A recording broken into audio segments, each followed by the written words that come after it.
আজকে মামার বাড়িতে বেড়াতে চলে এসেছি। দেখুন কি সুন্দর একটি বেগুন গাছ, কয়েকটি বেগুনও হয়েছে।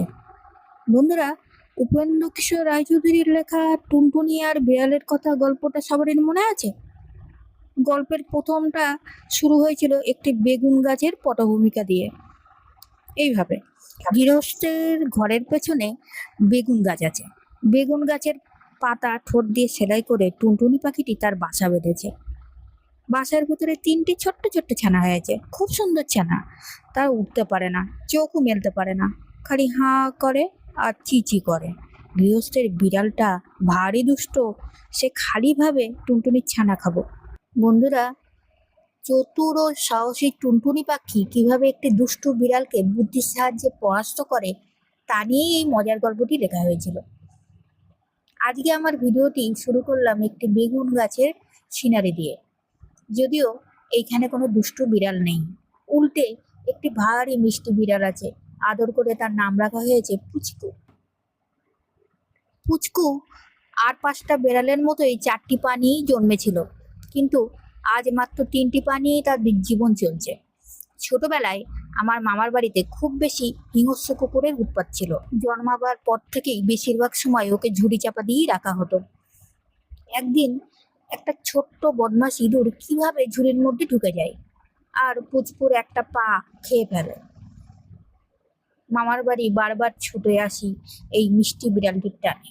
বন্ধুরা, অদম্য ইচ্ছাশক্তির কাছে যে কোনো শারীরিক প্রতিবন্ধকতা হার মানতে বাধ্য। বর্তমান প্রজন্মের তরুণ তরুণীরা সামান্য মানসিক চাপ বা ব্যর্থতা সহ্য করতে না পেরে আত্মহত্যার মতন চরম পথ বেছে নিচ্ছেন। পুচকুর জীবন সংগ্রাম আমাকে ভীষণভাবে অনুপ্রেরণা দেয়। বন্ধুরা, নিজের যা নেই তা নিয়ে আফসোস না করে যা আছে তা দিয়েই লড়াই শুরু করা উচিত। জীবনের কঠিন সময়ে তাড়াহুড়ো না করে ধৈর্য ধরে পরিস্থিতির মোকাবেলা করা জরুরি। যে কোনো ছোট বা বড় আঘাতকে জীবনের শেষ না ভেবে তাকে একটি পরীক্ষা হিসেবে দেখা দরকার। এবারে আসি 3 পায়ের বেড়াল, যাদের কিনা টাইফয়েড বলা হয়, তারা কিভাবে হাঁটে। বন্ধুরা, পুচকুর তো সামনের একটি পা নেই, তাও চমৎকারভাবে 3 পায়ের সাহায্যে ও হাঁটে। পেছনের 2 পায়ের ওপর ভর দিয়ে খরগোশের মতন লাফিয়ে লাফিয়ে চলে। স্বাভাবিক হাঁটার সময় যে পাগুলো আছে তার উপর ভর দিয়ে শরীরটাকে দুলিয়ে দুলিয়ে এগিয়ে যায়। বিড়ালের মেরুদণ্ড অত্যন্ত নমনীয়।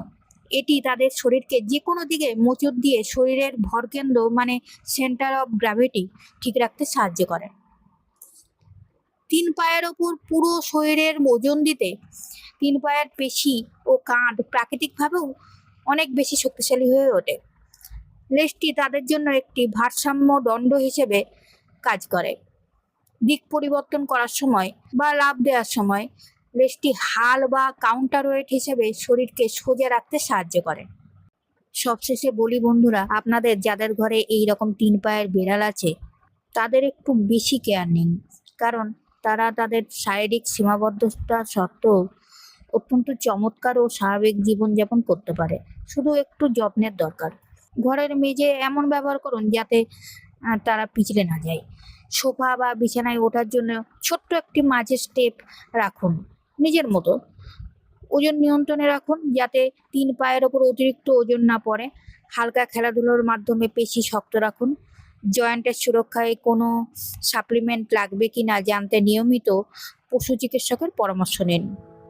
रुक जाना नहीं तू कहीं हार के, कांटों पे चल के मिलेंगे साए बहार के। उराही उराही उराही उराही।